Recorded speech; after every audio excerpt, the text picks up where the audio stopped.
Scoliosis इसी तरह भी एक कंडीशन है स्पाइन की, जो आम तौर पे छोटे बच्चों में होती है और जैसे भी बड़े होते हैं वो बच्चे, वो नुमायाँ होना शुरू हो जाती।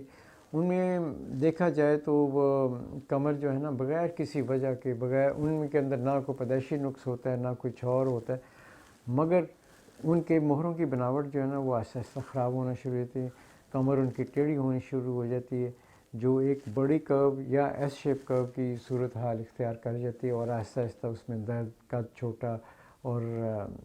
एक आपकी जो कमर की बनावट जो है ना वो एबनॉर्मल हो जाती है। ये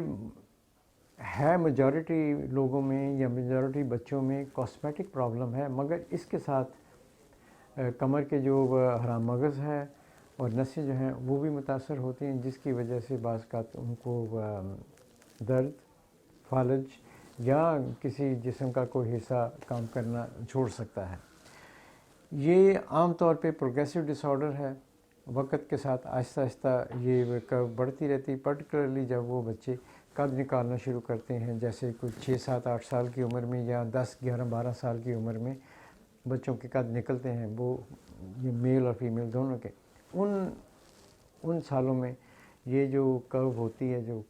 जिसका कोई पता कोई नहीं, जिसे हम स्कोलियोसिस कहते हैं, वो बढ़ जाती है। तो हमें ये देखना चाहिए कि एक तो कर्व बढ़े ना,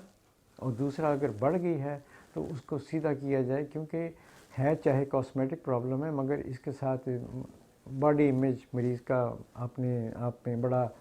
डिस्टॉर्टेड सा होता है। वो बच्चे ठीक फील नहीं करते, दूसरों से डिफरेंट महसूस करते हैं और बाज़ का डिप्रेस रहते हैं। उनके अंदर वो अपना जो सेल्फ़ एस्टीम या अपना इमेज जो है वो ठीक नहीं